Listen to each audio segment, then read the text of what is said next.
Morning mga kabiyahe. Meron lang lugar dito sa bandang Castañeda, Nueva Vizcaya na bago lang pinapadaanan. Kaya bibidyohan namin, tapos ipopost ko para makita ninyo mga kabiyahe. Sama lang kayo ha. Ito yun. Dahil hindi na tayo pinapadaan doon sa Canili reservoir, dito tayo. Ganda na ng lugar mga kabiyahe. Tapos ito, napakataas nito. Tingnan mo yung labas diyan, napaka malalim yung bangin niya na yan mga kabiyahe. Ito, may tulay dyan na nakakatakot. Pero okay lang.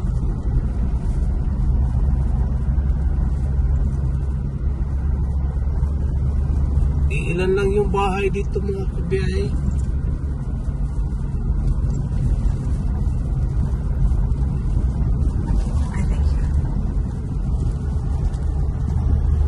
Ayan o, kalsada nila wala pa ispalto, puro siminto lang lahat. Pag siminto ang kalsada kasi magalaw na madaling mapudpud yung gulong mga kabiyahe. Ito yung plantasyon ng dragon fruit sa kanan at kaliwa. Ewan ko kung nahagip sa video mga kabiyahe. Nadaanan na natin. Tapos mayroon na naman dito malalim na naman na tulay. Yan, dandan tayo, masyadong matarik yung pababa. Ayan Tapos yung gilid mga kabiyahe, dragon fruit yan. Ayun, kita niyo sa baba.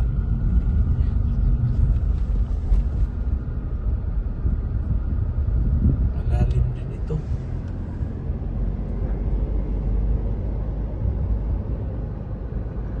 Sama na kayo mga kabiyahe. Kung di pa kayo nakasubscribe sa aking mga video, marami ako nito.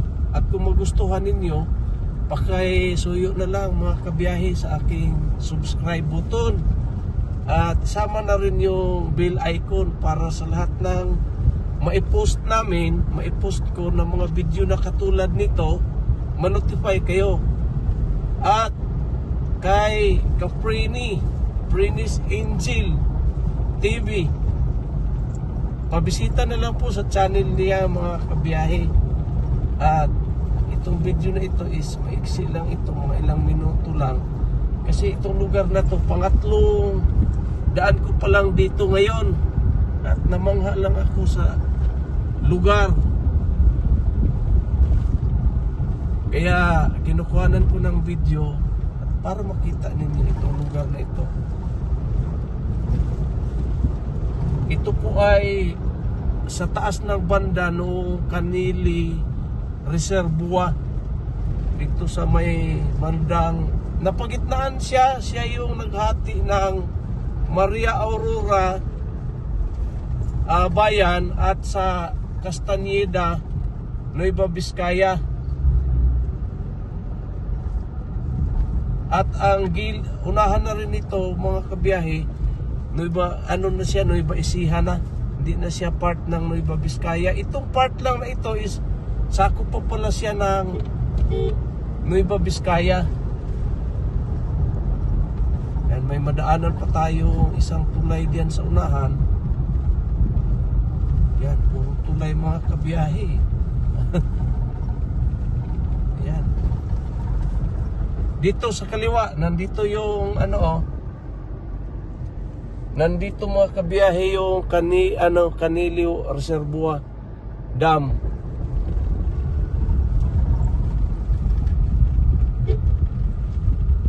Tingin ka doy, diretso ka tawid tapos di ka tumitingin dito.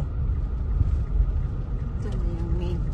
Ito na yung main ng Nueva Vizcaya, Castañeda. Tuloy lang tayo mga kabiyahe. Sama lang kayo.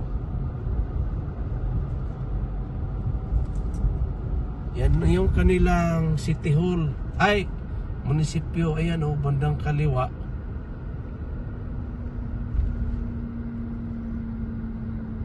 Castañeda Municipal Hall, Castañeda, Alfonso Castañeda. Tuloy yung tayo mga kabiyahe. Malaki-laking lugar din ito.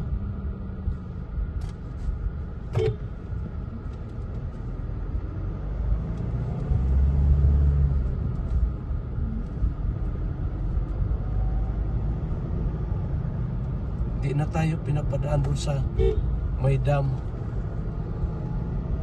Truck na ito, tuwing dadaan tayo, nandiyan siya. Oh, nandiyan nga, tuwing dadaan tayo dito.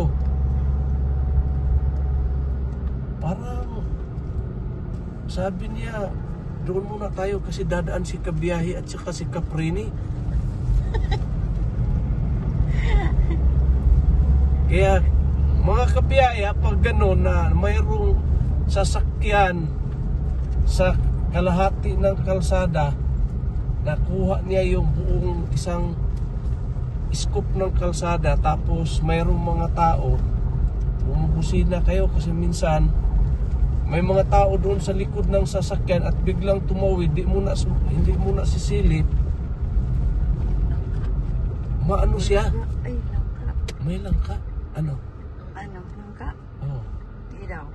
Atras na. Mga kabiyahe, may nakita kami langka, kaya paatras muna kami. Paano pa naman to pababa? Pero may guyaban. Dito ba yun? May pinya. Nandiyan yung langka. Nasa unahan nga.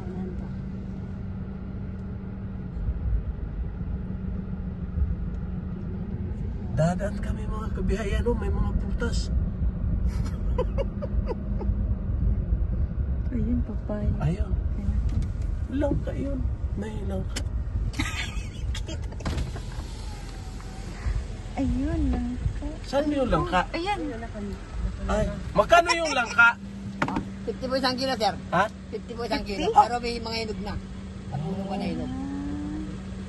Pero maliit eh, malaki. Depende po. Ito, hinog na tayo, maliit. Medyo Par- atas tayo konti. Bakit? Parang Maynila lang din. Kasi masarap po namin sa 40. Kami pa kuha sa puno. Ah. Pero kung 40 ba kaya namin ibigay, patong ako 5 piso, sir. Kakainin lang ito bago hindi ka na maghintay ng ilang araw. Yung Ito, ayun, sa preno, oh. sir, bitak pa ulit. Bitak na. Sa puno pa na bitak, ayun o. Ito sa hinog, yung dalawa. Magkano daw yung bitak? Subukan mo daw magkano, ilang kilo. Sa puno pa na bitak to, eh.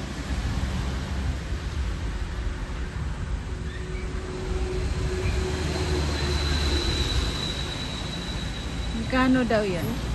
Hindi, Magkano sa po puno yan? pa, oh. Oo nga, magkano Puno pa yan? yun. Kaya Subukan pa. mo daw.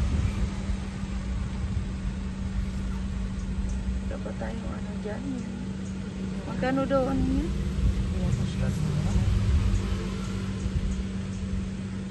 Parang Maynila, tabi na lang natin dito. Kaya nga.